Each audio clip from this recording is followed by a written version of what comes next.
Tonight, CNN's exclusive new poll shows President Biden is heading into the 2024 election year with his lowest approval rating yet. The survey shows 37% of Americans approve of the job he's doing, the worst rating for any modern president at the same point in their first term. Deep concerns about the economy are helping to drive President Biden's numbers down. Our political experts are here with more on this poll and the race for the White House. And David Chalian, you're our political director. Let's talk a little bit. These numbers are pretty dismal right now. They are. How worried should the White House be? Well, they should be pretty worried. This is not where any sitting president would want to be as they're about to turn in the election into the election year. Now, the election is a year away, so I don't think anybody needs to be, setting their hair on fire that this means he is certain to lose. That's certainly not what this poll is saying, but it does, I think, show some really clear areas of concern. Across demographic groups, he is below majority approval with some of his own base of support. That's a concern, not just the overall number. And as you note, Wolf, the number one issue we ask open-ended, what is your top issue? It is the economy by far.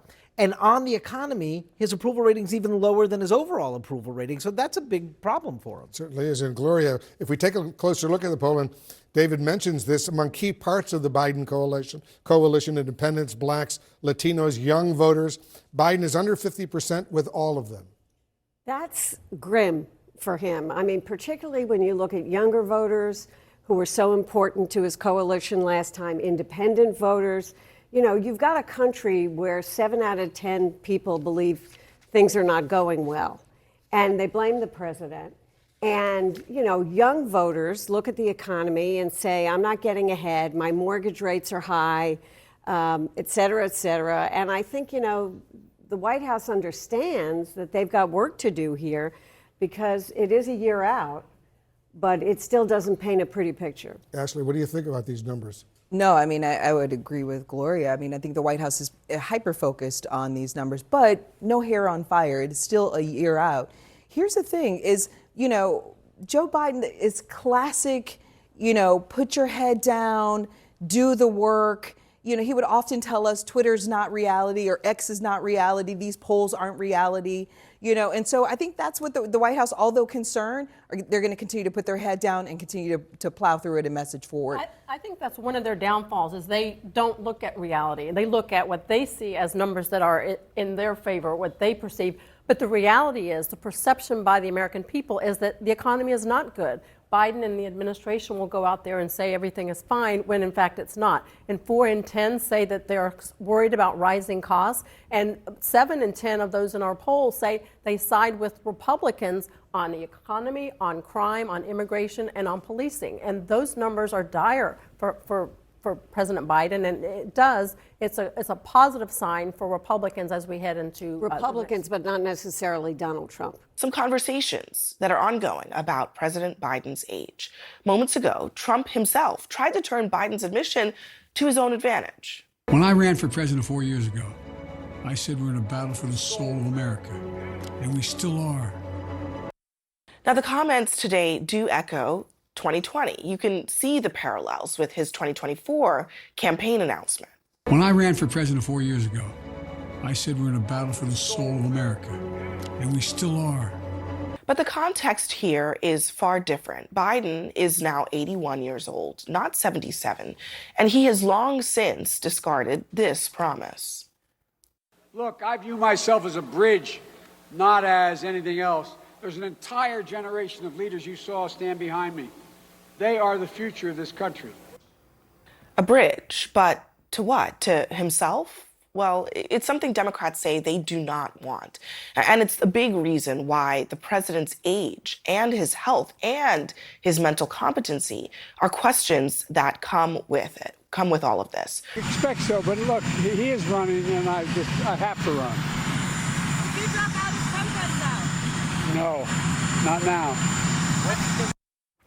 I have to run, he says. And as we pointed out at the top of the show, Donald Trump responded to the Joe Biden comments just in the last hour.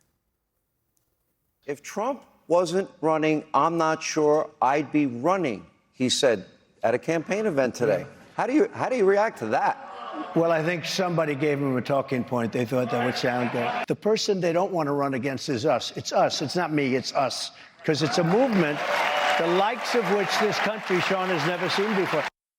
I want to start with this new comment from President Biden. He told Democratic donors today that he wasn't confident that he would be seeking another term in the White House if former President Trump was not in the race. Here's what he said. He said, quote, "If Trump wasn't running, I'm not sure I'd be running," and added that Democrats cannot let Trump win.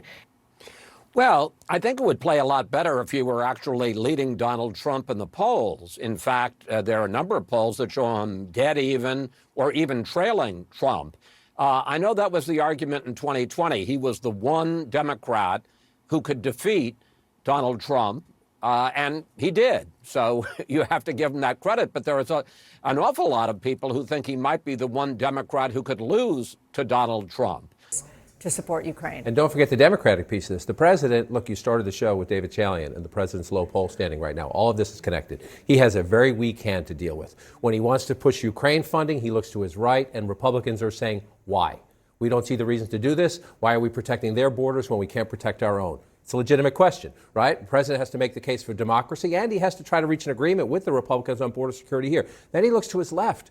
In his own party, not just here in Washington, out on the trail, especially young voters, don't want him to give any more money to Israel right now. They are mad at Israel. They think Israel is somehow the bad actor against Hamas, even though Hamas attacked a terrorist strike on Israel.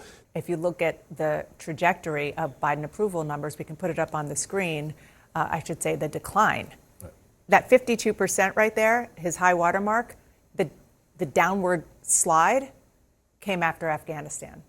And so at that point, a lot of people were really disgusted with the way the United States left Afghanistan. They didn't want to be there, but they didn't like the way that the U.S. left. His calling card as commander-in-chief, his calling card as president across the board was, I will end the chaos of Donald Trump. People looked at Afghanistan and they saw chaos. This race. Notably, David, CNN has some new polling about President Biden and his standing on the economy, and it's not a good picture. Yeah, this is why all four of these folks on the stage, plus Donald Trump, are eager to take on the president. His standing right now with the American people is pretty weak. Take a look at his overall approval rating in our brand new CNN poll.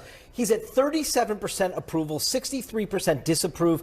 That 37% approval is about where he's been hanging out down there in the cellar for the last couple of months, but it's actually a numeric low, and it is way down over time in the last year. Look, a year ago, he was at 46%, January 45%. He's now down at 37%.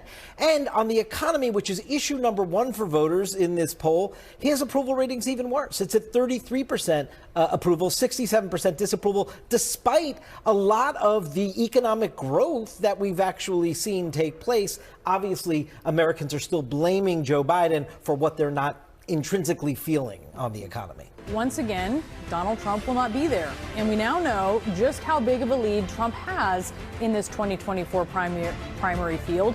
A whopping 61% of potential Republican voters favor the former president in CNN's latest polls. Just look at this. This is a lead of more than 40 points. Trump is also dominating the discourse ahead of tonight's debate, and that's because last night he sidestepped a question, or two really, about whether he would abuse his power during a second term. And new warning signs for President Biden as he faces a potential rematch with Trump. President Biden's approval rating sinking to a new low in CNN's exclusive brand new poll.